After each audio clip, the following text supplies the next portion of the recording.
Thursday, the 18th of June. I'm Erin Viner. This is IBA News broadcasting from Jerusalem. Condemnation has been swift to come in the aftermath of the early morning arson attack that gutted part of the venerated Church of the Loaves and the Fishes on the shores of the Sea of Galilee. Police say that more than a dozen Jewish yeshiva students have been detained for questioning, and that investigation into the suspected hate crime is ongoing. We get more from IBA's Aryeh O'Sullivan. The smoldering entrance to Tabcha, the Church of the Loaves and Fishes. Firefighters rushed to the limestone church before dawn to put out the flames, which burned down the roof of the narthex and atrium.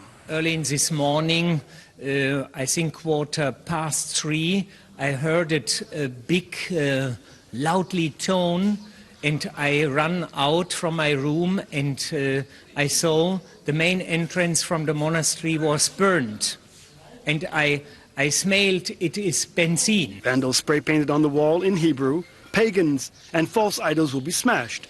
The 30-year-old church was built on the ruins of a 5th century basilica, which commemorates the site where Christians believe Jesus performed the miracle of turning 5 loaves and 2 fish into enough food to feed the multitudes. Its iconic mosaic of fish and loaves, as well as a large, colorful Byzantine-era floor, arguably one of the most beautiful mosaics in the Holy Land, in the main basilica, were unscathed by the fire. We urge the Israeli security services to take things seriously and to bring the criminals to justice.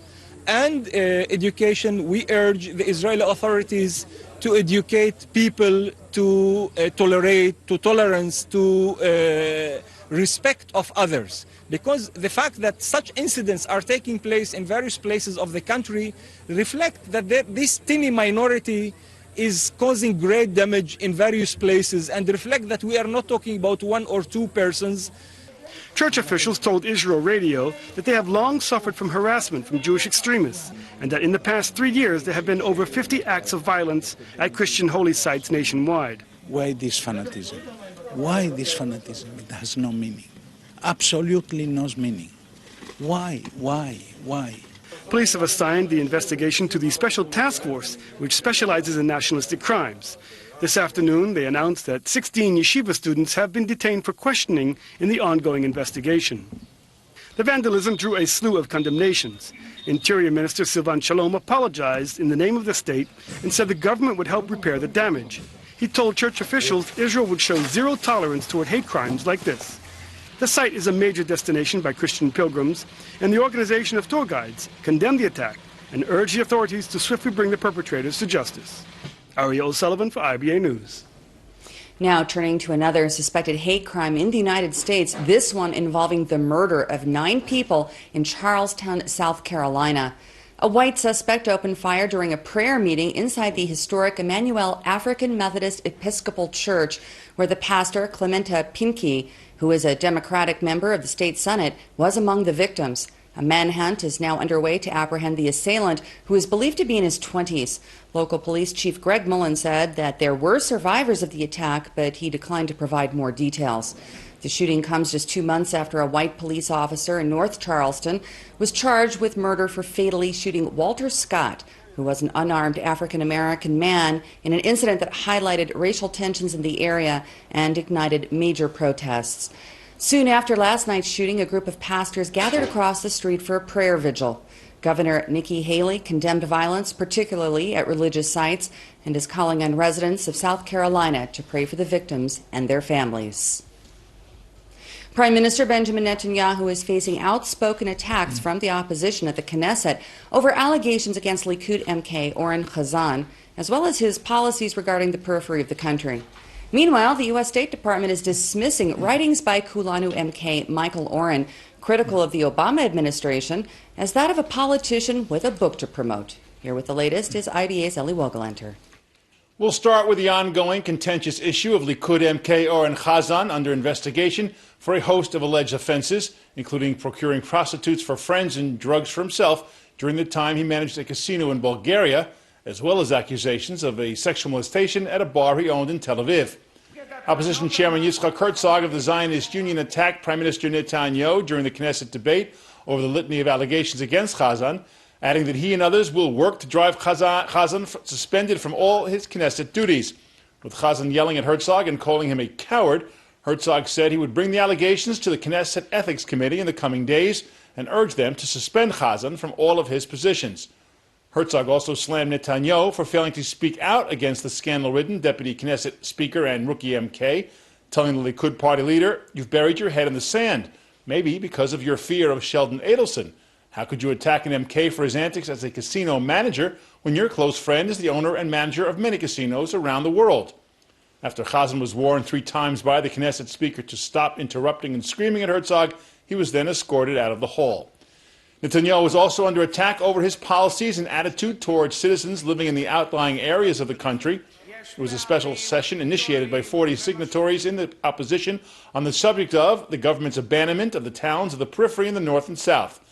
Herzog attacked Netanyahu on this as well, saying that it is almost unbelievable that we have to collect 40 signatures to force you to have a discussion on this. Defending himself, the Prime Minister read from a list on the steps taken by the government under his leadership, including investing billions of shekels in developing the Negev and the Galilee to help those outlying communities, saying, "The public does not accept what you said, that there is no development in the Negev and the Galilee." Chaim Yalin of Yesh Atid also attacked Netanyahu, accusing him of throwing money at the South instead of working toward a firm ceasefire to end violence from Gaza. And the brouhaha over Kulanu MK Michael Oren's sharp criticism of President Barack Obama in his new book is creating a backlash, and not just the natural reaction of a denial from the U.S. State Department. Kulanu Party Chairman Moshe Kahlon received an angry telephone call from U.S. Ambassador to Israel Dan Shapiro, sharply protesting Oren's article in the Washington Post, and asked Kahlon to clarify Oren's sharp criticism of President Barack Obama, in which he charged that Obama purposely harmed the relationship with Netanyahu. Kahlon wrote that the view of Oren, whose book focuses on his years as Israel's ambassador to the United States from 2009 to 2013, are his alone and do not reflect the views and values of the party. Kahlon added that the memoir was written before Oren was even considered as a candidate to join the party. Oren essentially accused Obama of sacrificing the traditional pillars of the U.S.-Israel alliance in order to promote his double agendas of championing the Palestinian cause and achieving a nuclear accord with Iran. Oren claimed that Obama abandoned the 2 core principles of Israel's alliance with America: no daylight, in other words, never argue openly, and no surprises. Oren met with Kahlon yesterday, during which Oren made clear that he had no intention of apologizing for the claims he made in the article. And in Washington, State Department spokesman John Kirby rejected accusations made by Oren and attributed his statements in a Wall Street Journal op-ed on Tuesday to a politician trying to sell a book. What do you think of it? I haven't read the book, seen the op-ed. So is Secretary Kerry. The Secretary's view is that that his story, at least as related in the op-ed, the Secretary hasn't read the book, conveys his perspective as an advocate for his government, and now as a politician who's promoting a book. The Secretary also believes that as ambassador, and I can believe but knows, Mr. Oren had limited visibility into many of the private discussions and deliberations that he describes. And it's the Secretary's view that his account, particularly the account of President Obama's leadership in the U.S.-Israeli relationship, is absolutely inaccurate and false and doesn't reflect what actually happened in the past. And then the other thing I'd say is, and I spoke with Secretary Kerry myself this morning. I mean, his view is what matters is moving forward here. This is an important relationship, the relationship between the U.S. and Israel, and the bonds are unbreakable. And it's more important that we move forward in a constructive way than dwell on these accusations, false as they may be. All right. Fair enough, but Ambassador Oren is not just a former diplomat, not just a member of the Israeli parliament, and he is a respected historian who's written several, highly praised books. One about the Six-Day War, one about U.S. involvement in the Middle East, that dates back to shortly after this country was founded. So he's not some crack or crackpot out there just fulminating. I mean, he may well be an author in search of book sales, but he is also a respected historian, and you just basically, and the Secretary have just trashed him to have, I mean, regardless of whether you think that he is wrong or right, his comments seem to reflect a general view from Israel and from pro-Israel people in the U.S. And so at the very least, I think they're symptomatic of a perception problem. And it's getting to the point now where, you know, $3 billion a year, Iron Dome and diplomatic protection at the UN, you know, won't get the secretary or the president a cup of coffee in Beirut or Jerusalem these days. So what exactly is it that they're getting wrong?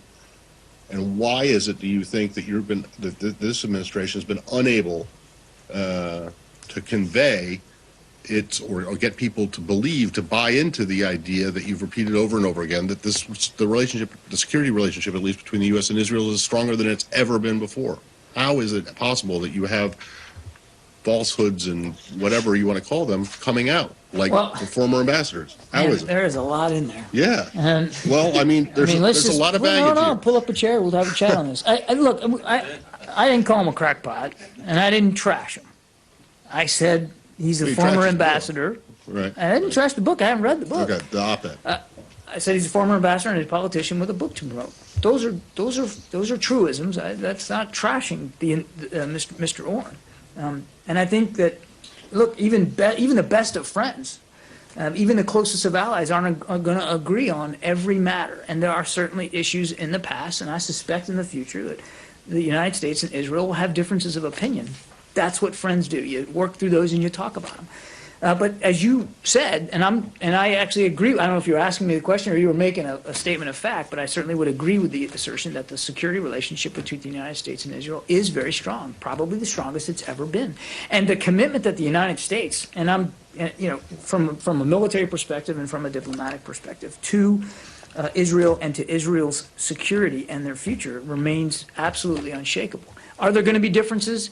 Yes.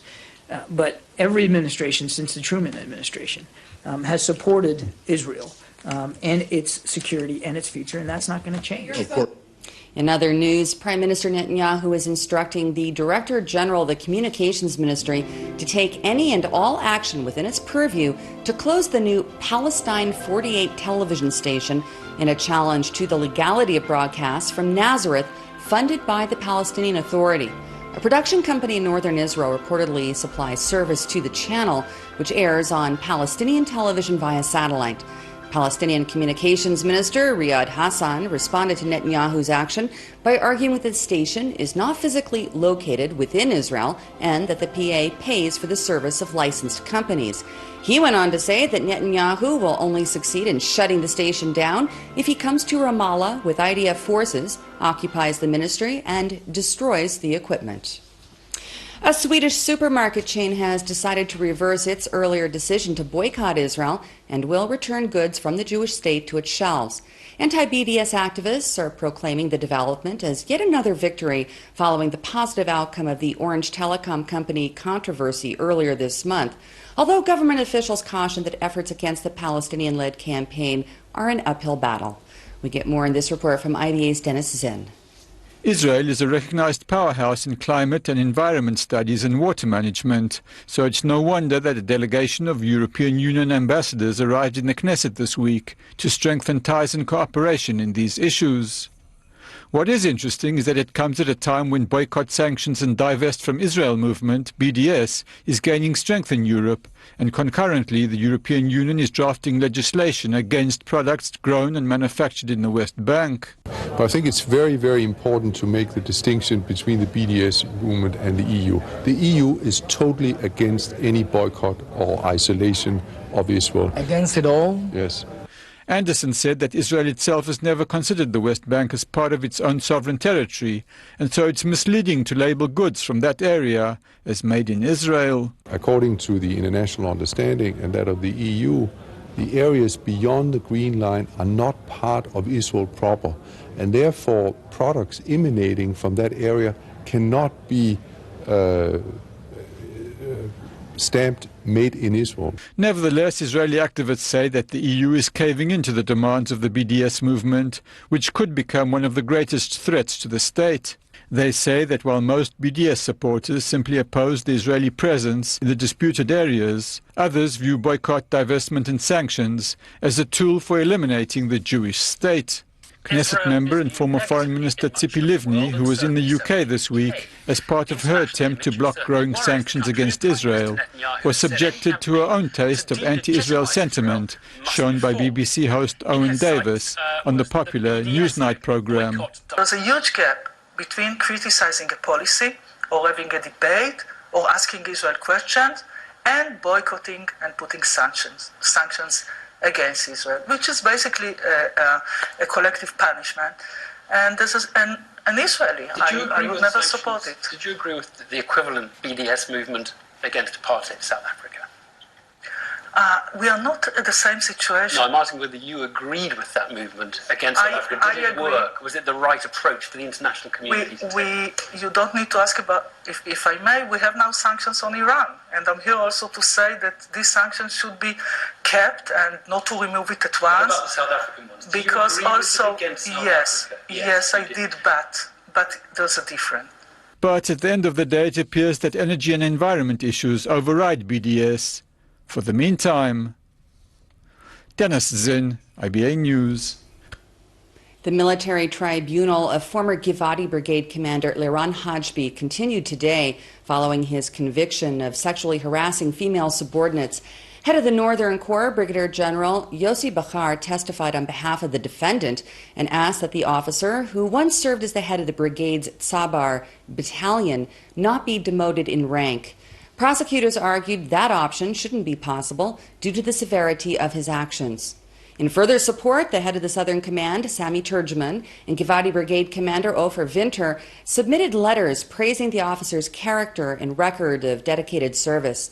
Hajbi was suspended from his post last December and fined 5,000 shekels after being found guilty on one charge that has never been made public, in addition to hugging, kissing, and sending harassing text messages to IDF soldier Mai Fatal, who pressed charges against him. She attended today's hearing and expressed her dismay over what, in her view, are the light terms of the plea bargain agreement offered Hajbi.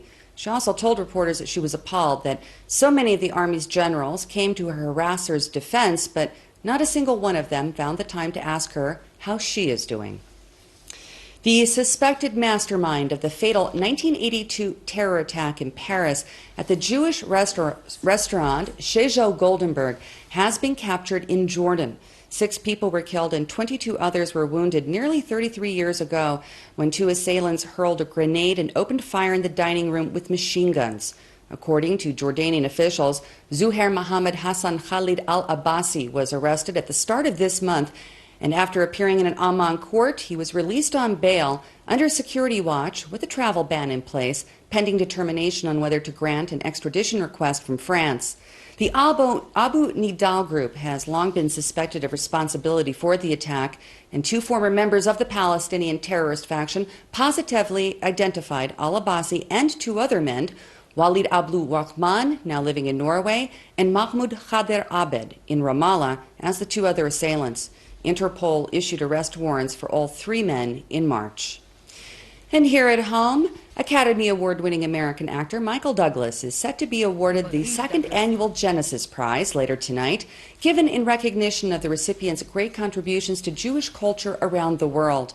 The honor will take place at a special ceremony in the presence of Prime Minister Netanyahu and Jewish Agency Chairman Natan Sharansky, hosted by famed U.S. comedian and former talk show host Jay Leno. Douglas has announced his plans to donate the $1 million prize money to Jewish organizations that promote diversity and inclusiveness. In addition to his nearly 5-decade career on screen, Douglas also serves as a United Nations Messenger of Peace, and he's done extensive work promoting gun control, human rights, and nuclear non-proliferation. Since his arrival in the country earlier this week with his wife, actress Catherine Zeta-Jones, and the couple's 2 children, Douglas has been busy touring and meeting local dignitaries and public officials. He is the son of acclaimed movie star Kirk Douglas, who was born to Russian immigrant parents in the U.S. as Isur Danielovich and raised as an Orthodox Jew. The award committee says that Michael Douglas, whose mother is not Jewish and is also intermarried, was selected as this year's winner because he represents and holds an inclusive approach for Jews of diverse backgrounds. Prize got me by surprise. Yes, no, completely. As somebody as an interfaith marriage, my father was married to a non-Jewish woman, my mother, And this is an issue not so much here in Israel, but one for the other half of the Jewish population that's around the world outside of Israel. In local finance, the shekel today put in a mixed performance in foreign currency trading, while share prices on the Tel Aviv Stock Exchange were down across the board. Here's a look at the late afternoon numbers.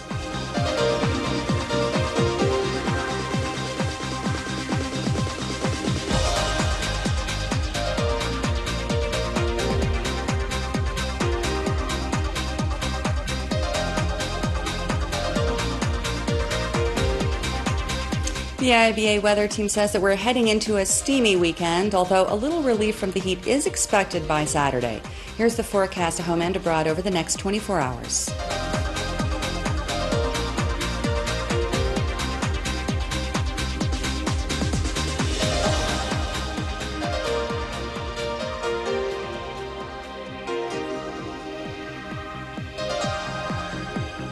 Thank you for being with us this afternoon. We hope you'll join us again tomorrow, same time, same channel, when I'll be back with the latest breaking news from Israel.